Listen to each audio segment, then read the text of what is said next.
தமிழர்களின் வீர விளையாட்டான அதாவது அவனியாபுரம் ஜல்லிக்கட்டு இதை கை பொங்கலை முன்னிட்டு இன்று காலை முதல் நடைபெற்று வருகிறது. இன்று காலை 6:30 மணிக்கு தொடங்கிய ஜல்லிக்கட்டானது தற்போது வரை நடைபெற்று வருகிறது.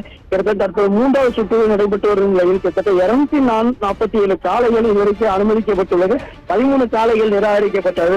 தொடர்ந்து அதேபோல மாடுபிடி வீரர்கள் ஒவ்வொரு சுற்றுகளாக களமிறக்கப்படுகின்றனர். கிட்டத்தட்ட 900 மாடுபிடி வீரர்களுக்கு டோக்கன் வழங்கப்பட்டிருந்த நிலையில் மாடுபிடி வீரர்களுக்கு மருத்துவ பரிசோதனை செய்த பின்பாக அவர்கள் உள்ளே அனுமதிக்கப்படுகின்றனர். 75 நபர்கள் வீதம் ஒரு சுற்றுக்கு இறக்கப்படும் நிலையில் தற்போது மருத்துவ பரிசோதனை நடைபெற்று வருகிறது. அந்த மருத்துவ பரிசோதனை செய்யும் இடத்தில் போதிய போலீஸ் பாதுகாப்பு இல்லாததால் அவர்களுக்குள் தள்ளுமுள்ளு சண்டை ஏற்பட்டது. அதனால் அப்பகுதியில் பெரும் பரபரப்பு காணப்பட்டது.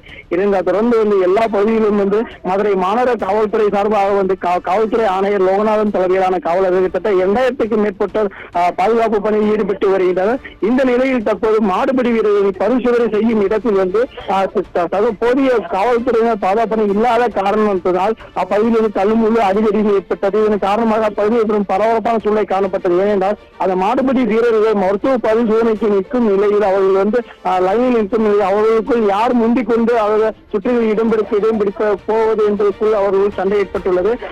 இந்த காட்சிகள் தற்போது நமக்கு சமூகத்திற்கு வயலாகி வருகிறது.